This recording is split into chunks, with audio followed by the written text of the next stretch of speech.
The night air was thick with stillness as I made my rounds through the empty halls of Yorktown Memorial Hospital. It was only my third night working as a cleaner and night guard, and I was still getting used to the eerie atmosphere of the deserted hospital. Being born and raised in Texas, I was no stranger to ghost stories and paranormal activity, but I had always been a skeptic.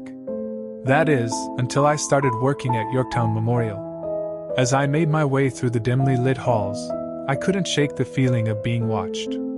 The hair on the back of my neck stood on end, and I had to fight the urge to turn around and run.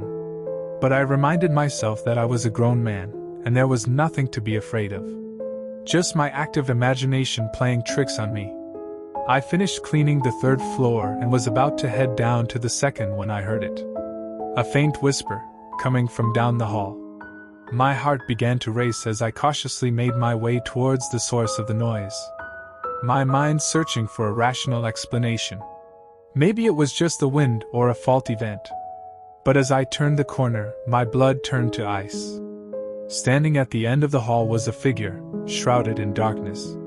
It was tall and thin, with long arms and fingers that seemed to stretch out towards me. I couldn't move, couldn't even scream. My entire body was paralyzed with fear as the figure slowly started to move towards me. I finally snapped out of my trance and turned to run, but as I did, I saw more of these shadowy figures emerging from the walls and floors. They were everywhere, closing in on me. I stumbled and fell to the ground, trying to crawl away from the advancing shadows. I could feel their cold, bony hands reaching for me, pulling at my clothes, tugging me towards them. I closed my eyes and braced for the inevitable, but then everything went silent. The shadows were gone, and I was alone in the dark hallway. Shaken but determined to finish my shift, I got back to my feet and made my way to the second floor. But as I stepped off the elevator, I was met with a completely different scene. The hallway was bathed in a warm, glowing light, and the walls were lined with old photographs of patients and staff from the hospital's early days. I couldn't believe my eyes. It was as if I had stepped back in time. As I walked down the hallway, I noticed that some of the photos were interactive, playing out scenes from the past. I saw doctors performing surgeries, nurses tending to patients, and families saying their goodbyes. But the most unsettling thing was the presence of the shadow figures in every photo. They were watching, lurking in the corners, just like they were watching me in the present day. I couldn't explain what was happening, but I knew that I needed to get out of there. I turned to head back to the elevator, but it was gone. In its place was a pitch-black void, like a portal to another world. Frantic, I started running towards the stairwell, but the door wouldn't budge. I was trapped, in a place that shouldn't exist, with no way out. I felt a cold hand on my shoulder and turned to see one of the shadow figures standing behind me. Its face was twisted into a menacing grin, and its eyes seemed to pierce right through me. "You should have never come here," the figure hissed, its voice sending chills down my spine. I closed my eyes and prayed for it to be over, but when I opened them again, I was standing in the hallway of the second floor. The photos were gone, and the lights were back to their usual dimness. I ran down the hallway and out of the hospital, never looking back. The next day, I quit my job and avoided talking about my experience to anyone. But I couldn't shake the feeling that I was being watched, even when I was at home. Months went by and I tried to convince myself that it was all just a dream, until one day I saw a news article about Yorktown Memorial.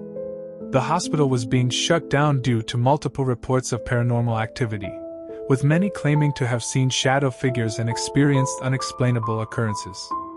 I realized then that my experience was not just a figment of my imagination, but a real encounter with the paranormal. And from that day on, I vowed to never doubt the existence of ghosts and spirits again. It was a quiet night at the Yorktown Memorial Hospital, with only a few patients scattered throughout the multi-story building. As the night guard for the mortuary, it was my duty to make sure everything was secure and in order. The halls were dimly lit, and I could hear the faint sound of beeping machines coming from the patient rooms.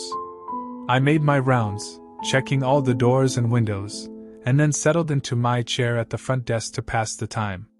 As I sat staring at the security monitors, I couldn't shake the feeling of being watched. I reassured myself that it was just my imagination playing tricks on me, but the feeling persisted. I tried to brush it off and distract myself with some paperwork, but then I heard a loud crash coming from down the hallway. I sprang out of my seat and quickly made my way to the source of the noise. As I turned the corner, I saw that a cabinet had fallen over, spilling all its contents onto the floor. I was perplexed as to how this could have happened, as there was no one else around. I slowly approached the cabinet and began to pick up the scattered items. But then, out of the corner of my eye, I saw a shadowy figure dart past me and disappear into thin air.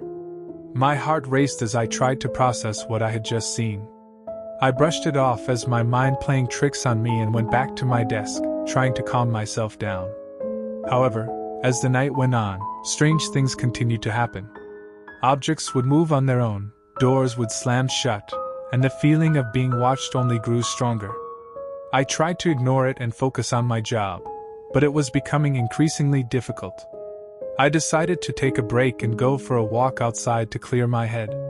As I walked around the building, I noticed an old graveyard right next to the hospital. It gave me an eerie feeling, but I shrugged it off and continued my walk.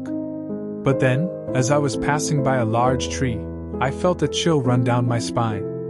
I turned to look behind me and saw a young girl with long dark hair standing there. She was wearing a white hospital gown and seemed to be staring right at me. I was frozen in fear, unable to move or even speak. After what felt like an eternity, the girl slowly backed away and disappeared behind the tree.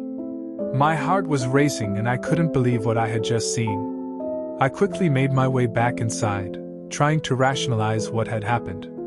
As I sat back down at my desk, I couldn't shake the feeling that the girl was still watching me. I tried to focus on my work, but my mind kept wandering back to the strange occurrences throughout the night. A few hours passed and I began to feel exhausted. I decided to take a quick nap in my chair, thinking that maybe a little rest would help me shake off these strange experiences. However, my nap was anything but peaceful.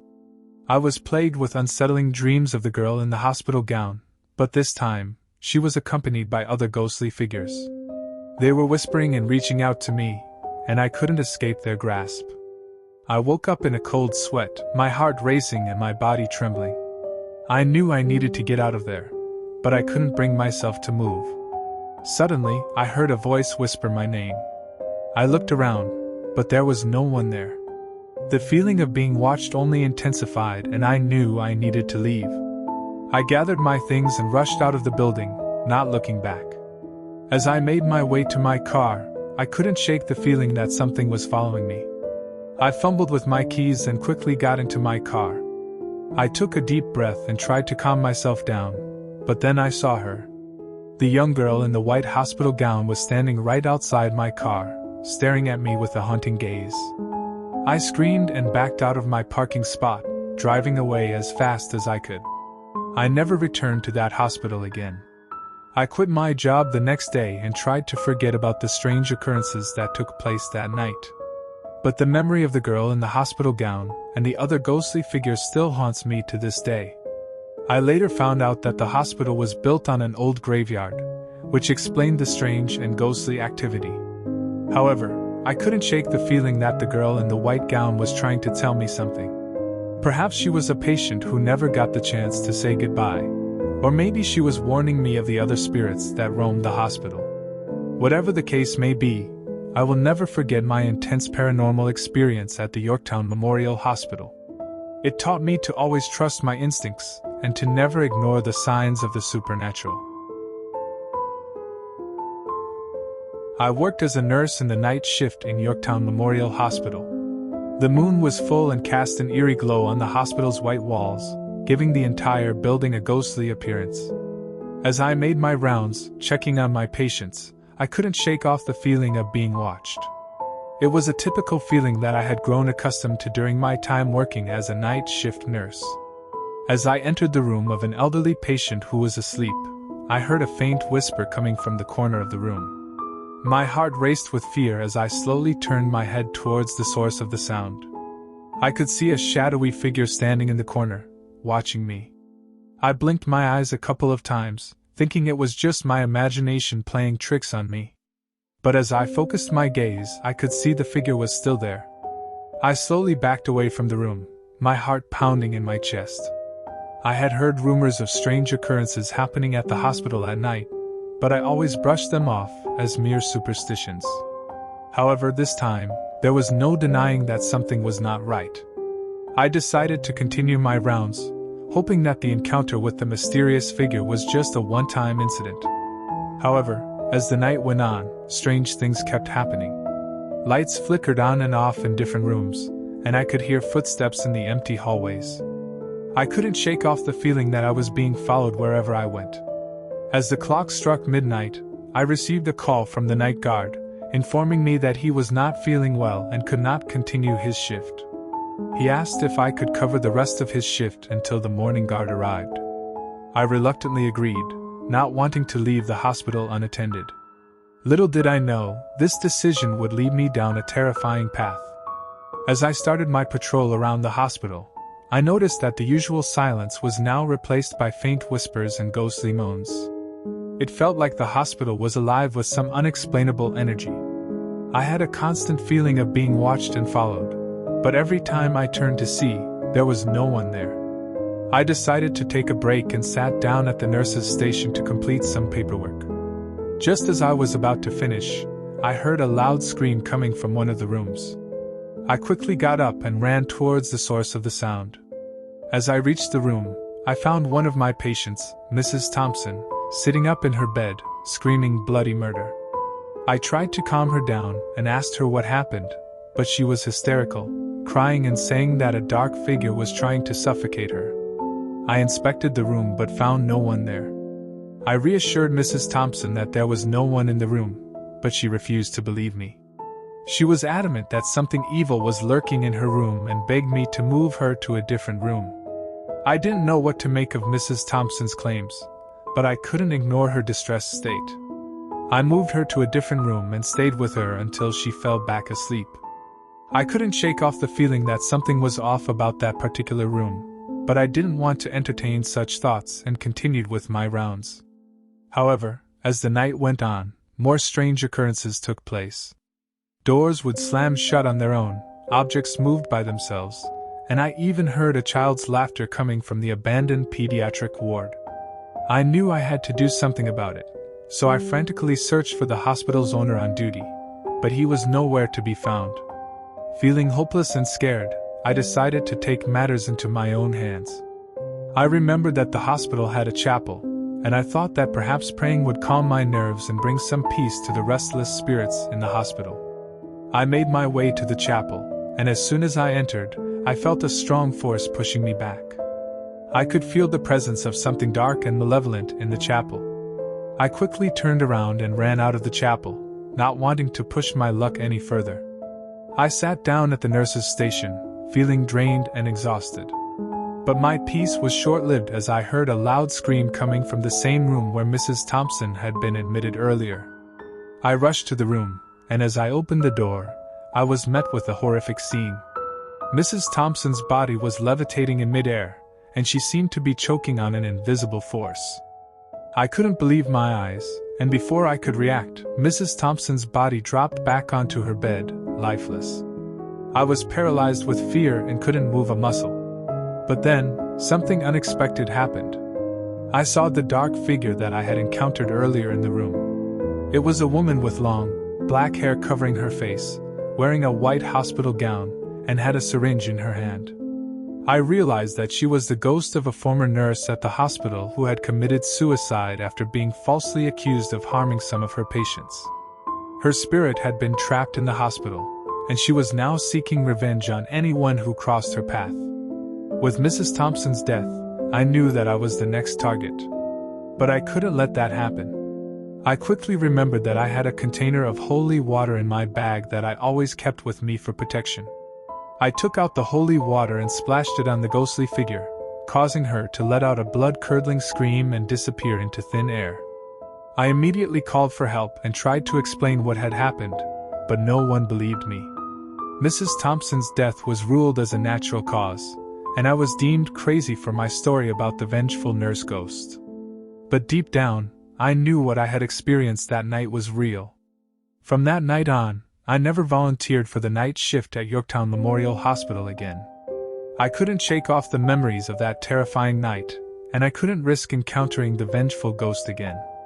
I resigned from my job and never looked back, but the memories of that night still haunt me to this day. I've heard that the hospital has now been closed down due to numerous reports of strange incidents happening there at night. Some say that the ghost of the vengeful nurse still roams the halls, seeking revenge on anyone who enters her domain. As for me, I never want to step foot in that hospital again, and I pray that whoever does stays safe from the clutches of the malevolent nurse ghost.